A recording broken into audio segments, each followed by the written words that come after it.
Okay, we've all been there, right? You're in a conversation, everything's going fine, and then, boom. It takes a sharp turn and suddenly you feel like you're in a fight. Well, today, we're going to break down how to navigate those exact moments. Not just to win, but maybe, just maybe, to build some understanding. It's that awful sinking feeling in your stomach.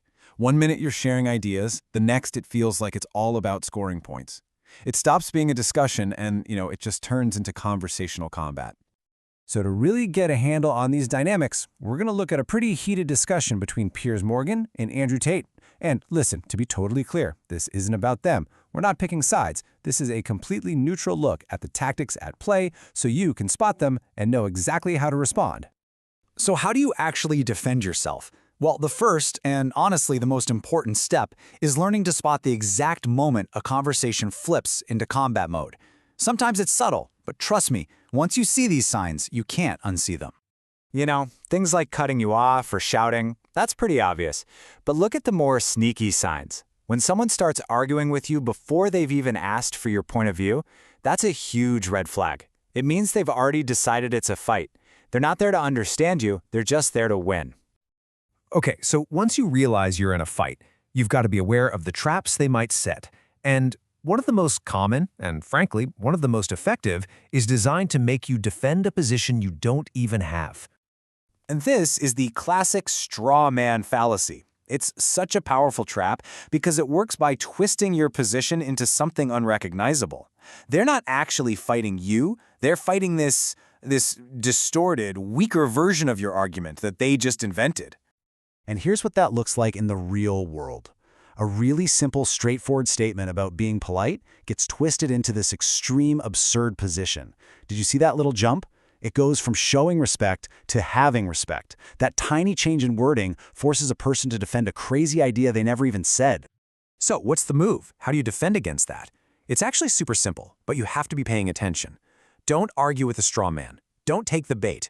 You just calmly and clearly correct them and restate what you actually said. A simple phrase like, "Hang on, that's not exactly what I said," is so powerful. It just shuts down their little game and brings the focus back to reality. Now, beyond just misrepresenting your words, a really common tactic is to simply not let you use them at all. An aggressive debater will try to control the whole flow of the conversation by constantly interrupting you, especially when you're just about to make a good point. All right, here's your 3-step defense playbook.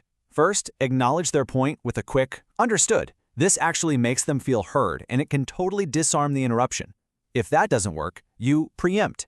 You ask for the floor on a really key point, and if they still cut you off, you can calmly and directly call it out. You have every right to finish your thought. Through all of this chaos, your greatest weapon is your own composure. Seriously, the minute you get flustered, you go into fight or flight mode, and your critical thinking just goes out the window. By consciously relaxing and taking a deep breath, you stay in control. This lets you listen carefully, spot the holes in their logic, and decide which topics are even worth your energy. And remember, you can always draw a boundary and say, "You know what? I'm not really comfortable talking about that." So, we've just spent the last few minutes breaking down the mechanics of verbal combat. You've got the tools now. But this brings us to a much, much bigger question. Just because you can fight to win, does that mean you always should?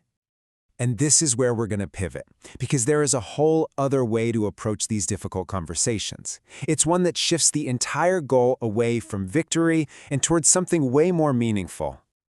And this gets to the heart of it all. It is so easy to get lost in all our differences during an argument that we completely forget the one thing that connects every single one of us, our shared humanity. I mean, that drive to be right is powerful, isn't it? But really think about it. 5 years from now, are you going to remember all the arguments you won, or are you going to remember the moments of genuine connection and understanding?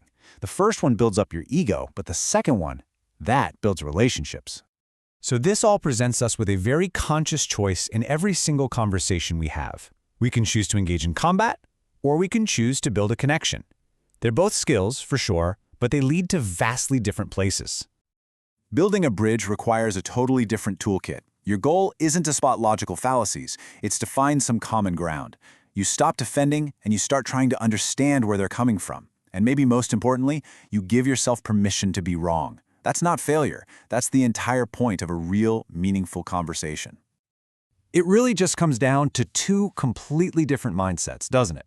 The debater is focused on tactics and defense, but the connector? They're focused on shared values and exploration. One approach gives you a winner and a loser. The other leads to mutual growth. Ultimately, it really all comes down to this. Knowing how to defend yourself is a valuable skill, no doubt, especially for navigating a world full of difficult conversations. But knowing when to stop defending and start connecting, well, that's wisdom. You always have a choice in your approach. So I'll just leave you with this one question to think about. The next time you feel that tension rising and that conversation starts shifting into combat, what's your goal going to be? Will you focus on building your case, or are you going to try to build the bridge? The choice is yours.